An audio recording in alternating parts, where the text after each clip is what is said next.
రాజ్యసభ సభ్యులు సానా సతీష్ బాబుని మర్యాద పూర్వకంగా కలిసిన ముమ్మిడివరం శాసనసభ్యులు, శాసనమండలి సభ్యురాలు శ్రీమతి కర్రి పద్మశ్రీ, కాకినాడ జిల్లా బీజేపీ అధ్యక్షులు బిక్కిన విశ్వేశ్వరరావు, రాజ్యసభ సభ్యులు సానా సతీష్ బాబుని నేడు కాకినాడ క్యాంపు కార్యాలయం వద్ద ప్రభుత్వ విప్పు, ముమ్మిడివరం శాసనసభ్యులు దాట్ల బుచ్చిబాబు, శాసన మండలి సభ్యురాలు శ్రీమతి కర్రి పద్మశ్రీ, కాకినాడ జిల్లా బీజేపీ అధ్యక్షులు బిక్కిన విశ్వేశ్వరరావు, కాకినాడ రూరల్ ఎమ్మెల్సీ ఎన్నికల ఇన్ఛార్జ్ మాజీ జడ్పీటీసీ నురుకుత్తి వెంకటేశ్వరరావు, అమలాపురం మాజీ మున్సిపల్ చైర్మన్ చిక్కల గణేష్, గ్రంథం పల్లంరాజు మర్యాద పూర్వకంగా కలిశారు.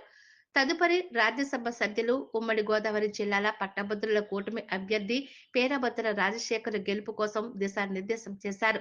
కూటమి అభ్యర్థి ఘన విజయం సాధించే విధంగా శ్రమించాలని కోరుతూ కరపత్రాన్ని విడుదల చేశారు. ఈ కార్యక్రమంలో కాకినాడ మాజీ డిప్యూటీ మేయర్ అడిగల శ్రీనివాస్, తోట నవీన్, మేక లక్ష్మణమూర్తి, కమిటీ మెంబర్, క్యాంపు కార్యాలయం వద్ద ఇన్ఛార్జ్ వెన్నపు చక్రధరరావు మరియు పెద్ద సంఖ్యలో అభిమానులు తదితరులు పాల్గొన్నారు. మన కాకినాడ నాది, కాకినాడ అభివృద్ధి నా యొక్క కర్తవ్యం అని ఆయన ఢిల్లీలో మన కాకినాడ జిల్లా వారి అందరి గొంతు ఆయన మాట్లాడారు.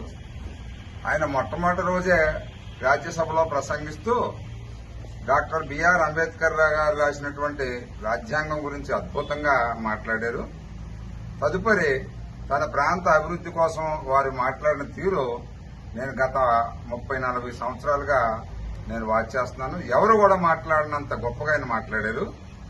ఎందుకంటే కాకినాడ అభివృద్ధికి సహజ వనరులు, పెట్రోలియము, అలాగే సముద్రపు కోత ద్వారా కాకినాడ ప్రాంతం జరుగుతున్నటువంటి ఇబ్బందులు, ఇవన్నిటిని కూడా వారు మాట్లాడటంతో పాటు గత ప్రభుత్వంలో జరిగినటువంటి అవినీతి కార్యక్రమాలను కూడా ఇంతవరకు సతీష్ బాబు గారి అంతా హుందాగా ఎవరు చెప్పలేకపోయారు.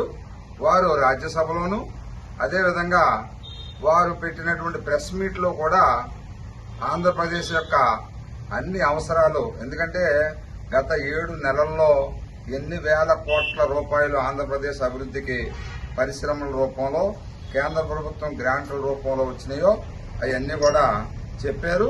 అంతేకాకుండా ఏ అంటే మనకి అమరావతి, పి అంటే పోలవరం, అంతేకాదు అమరావతికి పోలవరానికి కూడా ఈ ప్రభుత్వం, కూటమి ప్రభుత్వం వచ్చిన తర్వాత ఎన్ని వేల కోట్లు వచ్చాయి కూడా వారు ప్రెస్ మీట్ లో కూడా చక్కగా తెలియజేశారు.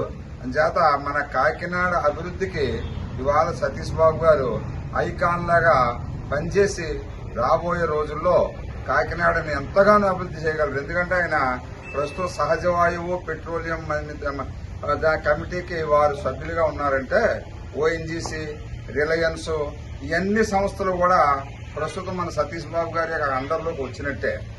గతంలో బాలయోగ్ గారు వారందరినీ క్రోడీకరించి వారు ఏ విధంగా అయితే ఈ ప్రాంతంలో అనేక కలవట్లు కట్టించి, రోడ్లు వేయించి, అలాగే యానం, ఎదుర్లంక, వంతులు లాంటి ఎలా చేశారో అలాగే మన సతీష్ బాబు గారు కూడా భవిష్యత్తులో ఎయిర్పోర్ట్లు, క్రికెట్ స్టేడియంలు ఇలాంటి ఎవరూ ఊహించనంత పెద్ద పెద్ద స్థాయి అభివృద్ధి చేయడం ద్వారా మనం అందరం కూడా అభివృద్ధి చెందేలాగా చేస్తారని, చెయ్యగలరని కూడా ఆశిస్తూ థ్యాంక్ యూ.